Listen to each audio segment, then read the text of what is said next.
So have you ever stopped to think about what happens after someone makes a huge world-changing announcement? In Luke chapter 4, Jesus stands up and declares this absolutely radical vision of restoration, what we can really call his Jubilee proclamation. But chapter 5, well, that's where the rubber makes the road. This isn't just a random series of miracles. It's the deliberate, step-by-step unfolding of that incredible mission. Okay, let's dive into what this is all about.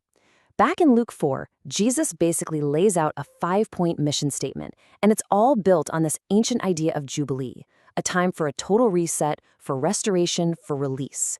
He says he's here to bring good news to the poor, freedom for captives, sight for the blind, release for the oppressed, and to proclaim the year of the Lord's favor. Now, these aren't just pretty words. They are the literal game plan for everything he's about to do. So here's our roadmap for this explainer.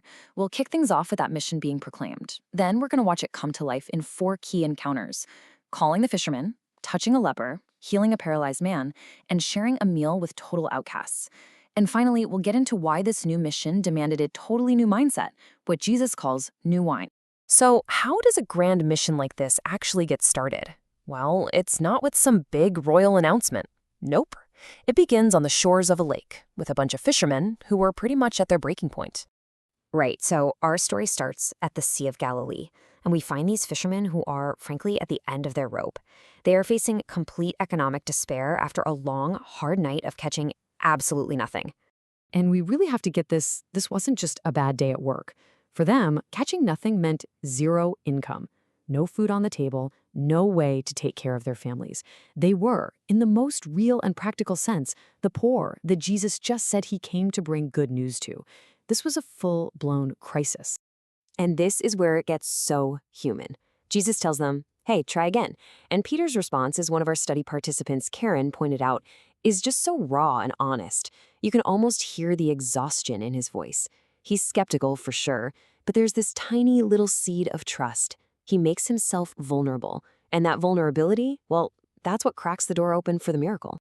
So the key takeaway here, as another participant named Anthony put it so powerfully, is that their obedience is what unlocks this reality-bending event. Peter says, "At your word, I will let down the nets." It's at one act of trusting Jesus over his own professional, expert experience that changes, well, everything. And what happens next isn't just about a boat overflowing with fish. It's this profound head-on collision with the divine. The sheer power of it all makes Peter see his own brokenness, and he just cries out, "Go away from me, Lord, I am a sinful man." But Jesus doesn't judge him. Instead, he gives him a new calling. He transforms their economic grind into a divine purpose, and they just drop everything to follow him. That, right there, is Jubilee in action. Okay, so from economic despair, we pivot to what was basically a social death sentence. Our next exhibit shows Jesus confronting one of the deepest, most ingrained taboos of his time, a direct challenge to how things were always done.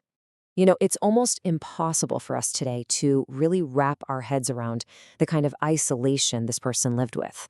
According to the Old Testament law in Leviticus, you were completely cut off. No family, no community, no going to worship. You had to literally shout, "Unclean, unclean," wherever you went, just to force people to stay away. Now, this is where the contrast just slaps you in the face. As a participant named Hyundai highlighted, the old law was all about isolation. But Jesus, he does the unthinkable. He reaches out his hand, and he touches the man. And in that one moment, holiness didn't get contaminated by the sickness. The holiness completely overwhelmed it and brought healing. This is a real, tangible picture of what freedom for the oppressed looks like. And now we get to the absolute climax of the chapter. This is where Jesus makes his most audacious, most shocking claim yet, and then proves it in a way that nobody in that room could possibly deny. The mission is about to go to a whole new level. But first, can we just take a second to appreciate the faith of these friends? I mean, seriously, as someone in our study group pointed out, they were willing to risk getting sued for property damage. They start tearing a hole in a stranger's roof, all because they were that desperate to get their paralyzed friend to Jesus. Their faith isn't passive, it's active, and it is radical. But then Jesus' response is a total curveball. He doesn't immediately heal the guy's legs. Instead, he looks right at him and takes care of a much deeper, invisible problem. He just declares, "Your sins are forgiven." And you can imagine, that statement sends a shockwave through the entire room. Immediately, the religious leaders who are watching, they ask the right question. And theologically, they're 100% correct. Only God can forgive sins. They know this, and they're accusing Jesus of blasphemy. They are perfectly setting the stage for him. What they're missing, though, maybe because of their own pride, is that their own scriptures in the book of Daniel prophesied that a son of man would come and be given this exact kind of authority. So Jesus turns it back on them with this brilliant question. Which one is easier to just say? I mean, think about it. Anyone can mouth the words, "Your sins are forgiven." It's invisible, you can't prove it. But telling a paralyzed man to get up and walk? That requires a visible, undeniable power flex that everyone can see with their own two eyes. And this is the genius of it. Jesus performs the visible miracle to prove that he possesses the unseen authority. He heals the man's body so that everyone there would know that the Son of Man, that divine title right out of the prophet Daniel, has the authority on earth to forgive sins. This is the ultimate Jubilee, the deepest possible release, and it's happening right there, right then. Next up, Jesus pushes the boundaries of this Jubilee mission even further, extending it to a group of people who weren't just seen as social rejects, but as actual traitors to their nation. So Jesus calls this guy, Levi, a tax collector. And again, we got to get the context. These weren't just like IRS agents. They were fellow Jews who were collaborating with a corrupt Roman occupation, and they often got rich by extorting their own people. They were despised. So for Jesus to not only call Levi, but then go to his house for a big party with all his tax collector friends, a whole room full of sinners, was just a massive statement. He was intentionally seeking out the spiritually sick, the very people the religious system had completely written off.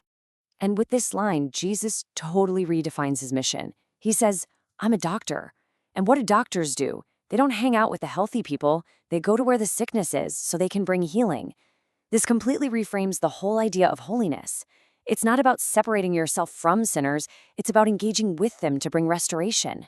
Okay, so all of these actions, calling fishermen, touching lepers, forgiving sins, partying with tax collectors, you can imagine it was creating some serious friction. And it all leads to this one big question. Can this radical, dynamic, new way of living actually fit inside the old, rigid, religious boxes?